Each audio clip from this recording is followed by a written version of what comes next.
दधाना कर पद्माभ्यामक्षमालाकमण्डलू देवी प्रसीदतु मयि ब्रह्मचारिण्यनुत्तमा।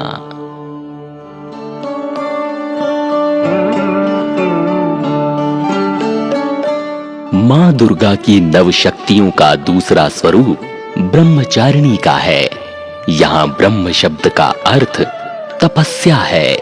ब्रह्मचारिणी अर्थात तप की चारिणी, तप का आचरण करने वाली। कहा भी है वेदस्तत्वम तपो ब्रह्म, वेद तत्व और तप ब्रह्म शब्द के अर्थ हैं।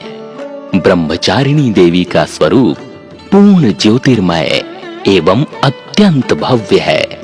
इनके दाहिने हाथ में जप की माला एवं बाएं हाथ में कमंडलू रहता है।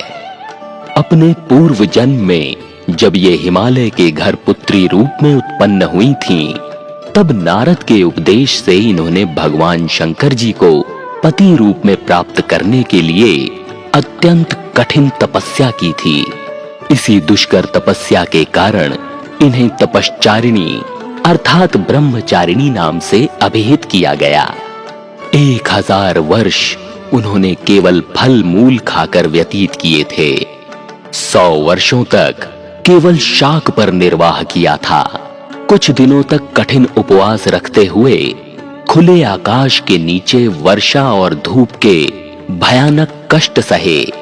इस कठिन तपश्चर्या के पश्चात 3000 वर्षों तक केवल जमीन पर टूटकर गिरे हुए बेलपत्रों को खाकर वो अहर्निश भगवान शंकर की आराधना करती रहीं। इसके बाद उन्होंने सूखे बेलपत्रों को भी खाना छोड़ दिया। कई हजार वर्षों तक वो निर्जल और निराहार तपस्या करती रहीं। पत्तों को भी खाना छोड़ देने के कारण उनका एक नाम अपर्णा भी पड़ गया। कई हजार वर्षों की इस कठिन तपस्या के कारण ब्रह्मचारिणी देवी का वह पूर्व जन्म का शरीर एकदम क्षीण हो उठा। वो अत्यंत ही कृशकाय हो गई थीं। उनकी ये दशा देखकर उनकी माता मैना अत्यंत दुखित हो उठी। उन्होंने उन्हें उस कठिन तपस्या से विरत करने के लिए आवाज दी, उमा, अरे नहीं, ओ नहीं। तब से देवी ब्रह्मचारिणी का पूर्व जन्म का एक नाम उमा भी पड़ गया था। उनकी इस तपस्या से तीनों लोकों में हाहाकार मच गया। देवता, ऋषि, सिद्धगण, मुनि सभी ब्रह्मचारिणी देवी की इस तपस्या को अभूतपूर्व पुण्य कृत्य बताते हुए उनकी सराहना करने लगे।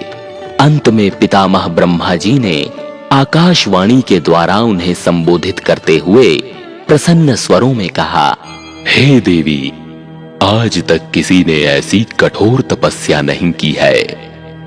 ऐसी तपस्या तुम्ही से संभव थी।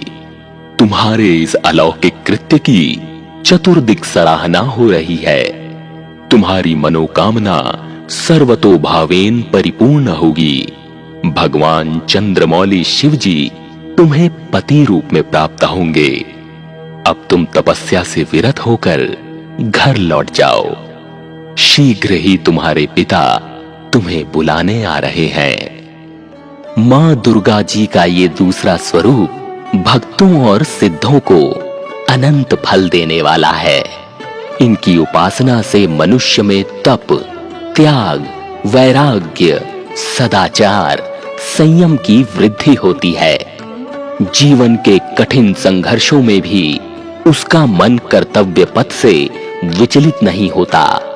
मां ब्रह्मचारिणी देवी की कृपा से उसे सर्वत्र सिद्धि और विजय की प्राप्ति होती है।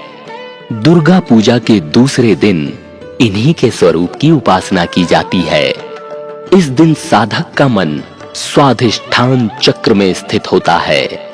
इस चक्र में अवस्थित मन वाला योगी उनकी कृपा और भक्ति प्राप्त करता है।